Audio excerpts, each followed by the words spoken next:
The Judas cradle was a torture device deliberately designed to turn the weight and gravity of the victim's own body into a mechanism of slow destruction. Simple in appearance but cruel in execution, this apparatus exploited human anatomy and the force of gravity to pierce, tear, and ultimately kill the victim in a prolonged, humiliating, and exemplary manner.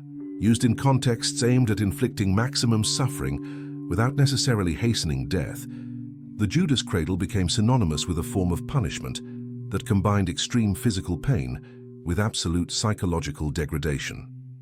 The basic device consisted of a reinforced wooden or metal stake, shaped like a triangle, with a sharp tip and often a smooth upper end or a hook to maintain positioning. The stake was fixed to a post or rigid support, aligned vertically so that when the victim was placed atop it, the pressure of their own body forced the tip slowly between the legs, cutting through soft tissue and subcutaneous layers.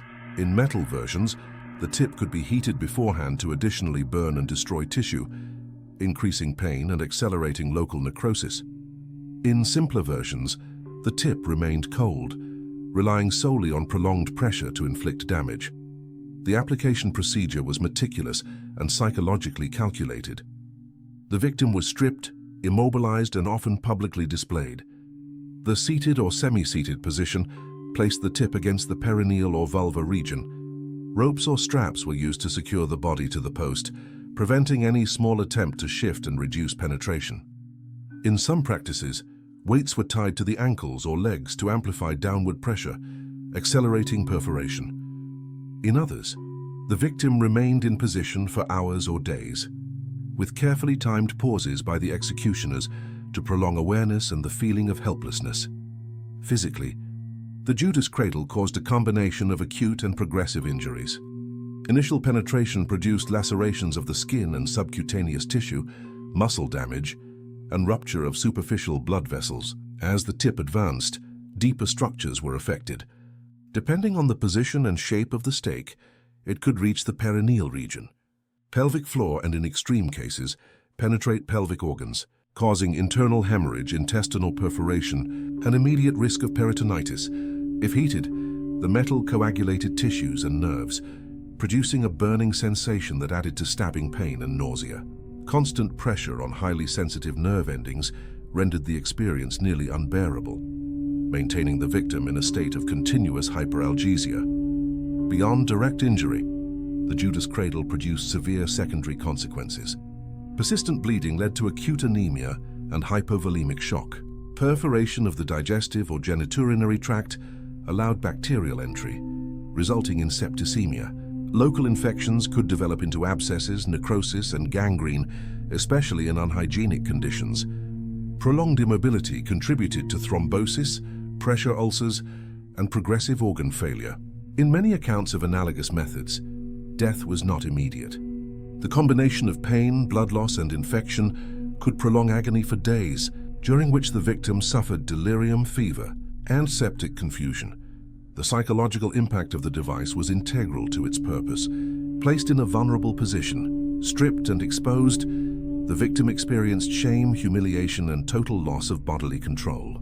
Awareness of progressive damage, the creaking of ropes, the sight of blood, and the inability to escape generated terror that often led to forced confessions, delirium, and mental collapse. Witnessing an execution by this method served as a clear and immediate warning to the community.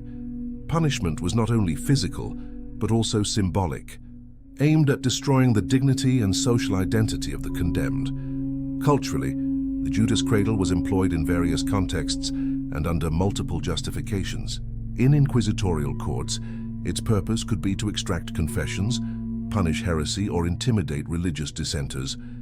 In war or occupation scenarios, it sought to humiliate prisoners and demonstrate absolute control over bodies and populations. For socially repugnant crimes, the device served as a spectacle of moral correction. Its severity ensured cases were remembered, legends formed, and fear spread. Variants of the device reflect the diversity of punitive practices throughout history.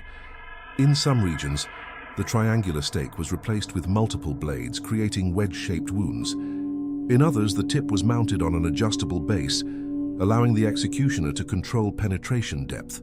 Heated versions added a thermal dimension to the pain and accelerated tissue destruction, making wounds less likely to heal and more susceptible to infection. Symbolically, the name Judas Cradle carries connotations.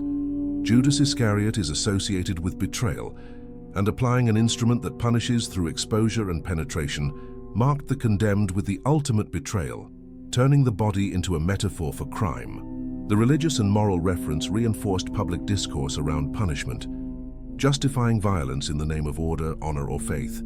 Historically, as with many ancient punitive practices, accounts must be approached cautiously. Sources may exaggerate, chroniclers may embellish, and objects in modern collections may have questionable provenance. Nonetheless, the logic of the Judas Cradle fits a known repertoire of torture that exploited the body as a mechanism for spectacle and intimidation. Archaeological traces, documents, and comparative reports attest that methods using gravity and body weight to inflict damage were indeed employed across multiple cultures. The legacy of the Judas Cradle is both disturbing and instructive. On one hand, it demonstrates technical knowledge applied to maximize suffering.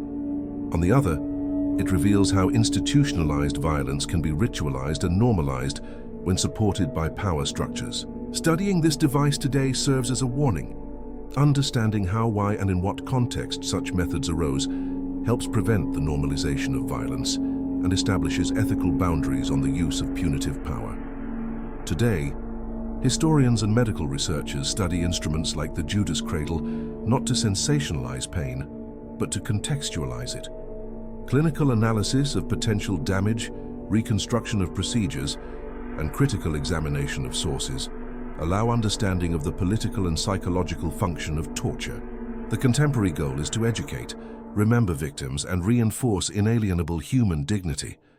Ultimately, narratives about devices like the Judas Cradle confront us with an urgent moral question. To what extent can a society instrumentalize another's body in the name of justice without losing its own humanity?